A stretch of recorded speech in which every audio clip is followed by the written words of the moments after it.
Koreen dhaabbii dhimma bajataa fi to'annoo horataalee mootummaa caffee Oromiyaa dhimmoota nageenyaa fi misoomaa irratti jiraattota bulchiinsa magaalaa Mattuu waliin mari'ataniiru. Jijjiiramaas hojii mootummaan inisheetiivota garaagaraa hojiirra oolchuun fayyadamummaa hawaasaa mirkaneessuuf hojjetaa jirutti gammanneerra kan jedhan jiraattonni bulchiinsa magaalaa Mattuu rakkoo hanqina bu'uuraalee misoomaa adda addaa qabanis kaasaniiru. Asiin gaafa laaltanu naannoo kibbaatti amma miizaan teeppiitti amma maashaatti hospitaala Mattuutti tajaajilama. Gaambeellaan kililiin gaambeellaa guutuun isaa hospitaala Mattuutti tajaajilama. Hospitaala tokko barbaachisa. Sadoomii godina Lubbaa Booraa kuni bara 2003 obbo Baduulaa bu'uura dhaabanii eeggataa jirra. Nu maal goonaan pirojektiin kun nurraa darbaa isa jedhamudha. Har'a waajjira sa'aatti akkamsiisan, waajjira oolaatti akkamsiisan, waajjira indaanqootti akkamsiisan nurratti cufanii.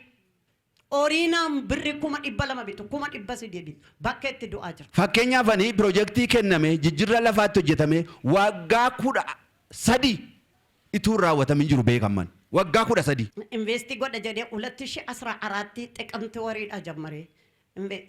Statementii ko qopheeffadhe ግብርና ወረቀተና ከነ ቀበሌ ወረቀተና ከነ ድጋፊና ከነ ኢንቨስትመንት ቢሮን አማራት ጥቅምቲ ቡልቲ ሶዶማቴ ጀመረ አማራት መፍትሄ ተኮ ሂናርገኒ dabalataanis rakkoowwan kenniis tajaajilaa manneen hojii mootummaa fi bulchiinsa gaarii jirus furamuu akka qabus jiraattonni himaniiru. Waajjira daldalaa, waajjira obii nyaataa, waajjiroolee magaalaa Mattuu kana sochoosan manni qopheessaa, ejensiin lafaa rakkoo wal xaxaadhaaf kan keessaan bahamni ta'ee jira jechuudha. Akkuma kana koreen dhaabbii dhufeera itti himneerra wanti xabbi jedhan jiru. Ideen dubartiin saat firmaa farramtee shaanxaasee borsaa siyaasitti fannifatti inni dhiiraa kootii isaa dachaasee fudha gadi baheera. Namni tokko biiroon yoo dhaqne wambariif xarabbeessaa malee nama nagaru. Warri beenzila gurguran, warri nadaajii gurguran maaddiyaarraa kiiloomeetirii 7 fagaachuu qabaadha seerri.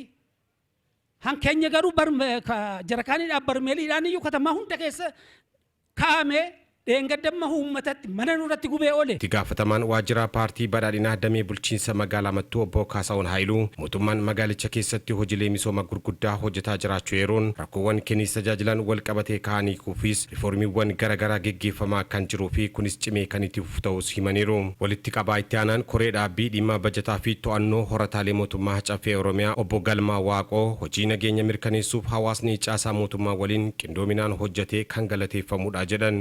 Gistoota keessa waliin qindooftanii caasa nageenya poolisii, milishaa, gaachan sirnaa, humna rebelolaa waliin qindooftanii gatiin itti kaffalamee uummatii uf keessa ba'uu dhowwee diini socho'u godina lola keessanii keessa socho'u ofirraa akka dhowwuu dandeettan gatiin akka inni itti kaffalan waan akka salphaan laalamuu jecha gatii guddaa hin naafi jecha kanaaf galata guddaa qabdu jechuu barbaada. Gaaffiiwwan hawaasa biraa ka'aniif deebii kan laatan walitti qabaan koree dhaabbii dhimma bajataa fi to'annoo horataalee mootummaa caffee Oromiyaa Dr. Gammachuu Araarsaa gaaffiiwwan adda addaa hawaasni kaasee deebisuuf mootummaan cimee ni hojjeta hawaasnis misoomaaf tumsuu qabaa jedhan. Tumsa keessan barbaada amma humna mootummaatiin wanti isin asitti kaastan kun hedduun isaa mootummaatiin hojjetamaa jiru.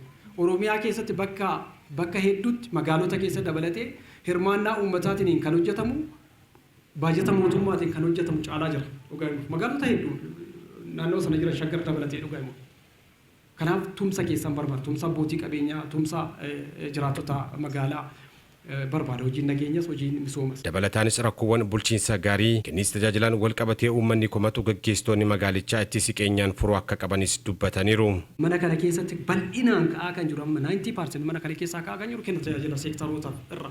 Qofatoon ta'e nama dhaqnee teessoorratti argachaa hin jirru bakka kallattiin kaa'amee hooggansi yoo xiqqate guyyaa 3 taa'ee nama keessummeessuu qaba bakka jedhame teessoorratti nama argachaa hin jirru amma jedhamutti jechuudha. Gubbaadhuma waajjirarraa jalqabee waajjira kantiibarraa jalqabee seektaroonni kan asitti ka'aa turan lafatti geejjiba maal kun sirriitti sakatta'uu danda'u qaba. Asaayimentiin hooggansa kanaa isa kana sirreessuu natti fakkaata.